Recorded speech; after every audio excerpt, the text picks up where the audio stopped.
dispute over shrimps is brewing between the U.S. and the rest of the world.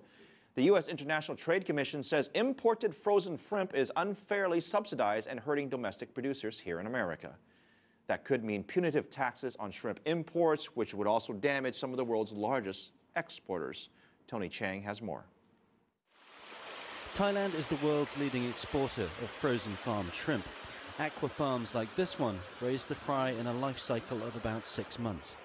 It's relatively low maintenance, although their crop is susceptible to disease. Nonetheless, these farmers say they haven't received any government assistance. We don't receive any subsidies from the Thai government. We get advice from the Fisheries Department, but that's about it. The end product is still classed as a luxury food, but an oversupply in the US market and the constant demands for cheaper prices means many farmers here are making virtually nothing. These independent Thai shrimp farmers say the margins in this business are now so small they're hardly making any profits. This year, however, because the temperature has been slightly low and affected the harvest, it's pushed the price of shrimp up just a bit. Last year, exports to Europe dropped 16%. While the US market remained constant, prices also fell. The Thai government does concede it injected just over $50 million into the industry, but says that was vital to avoid sharp price drops hitting farmers. But new taxes on frozen Thai seafood in US markets could have a devastating effect on producers. And while that may offer a temporary reprieve for the American shrimp industry, they're unlikely to be able to compete in the longer term. Whether you have technology or subsidies or whatever, they are pretty efficient farmers over there too. But certain items that is more suitable to the tropical climate, like shrimp, we can do better. 15 years ago, shrimp was a rare and precious commodity. Today, it's produced in massive quantities for markets across the world, providing employment for hundreds of thousands of people. And this is an industry on which Thailand relies.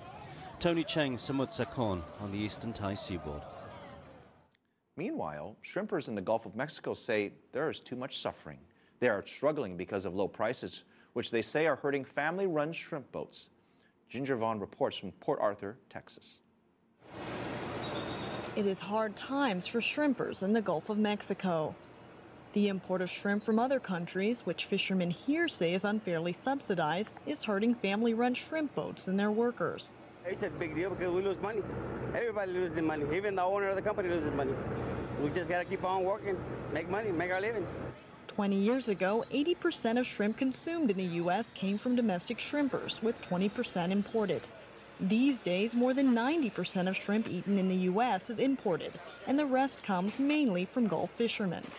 JBS Packing, one of the largest packers in the Gulf located in Port Arthur, Texas, is a member of the Coalition of Gulf Shrimp Industries and one of 2 organizations pushing a government investigation into alleged subsidized shrimp imports.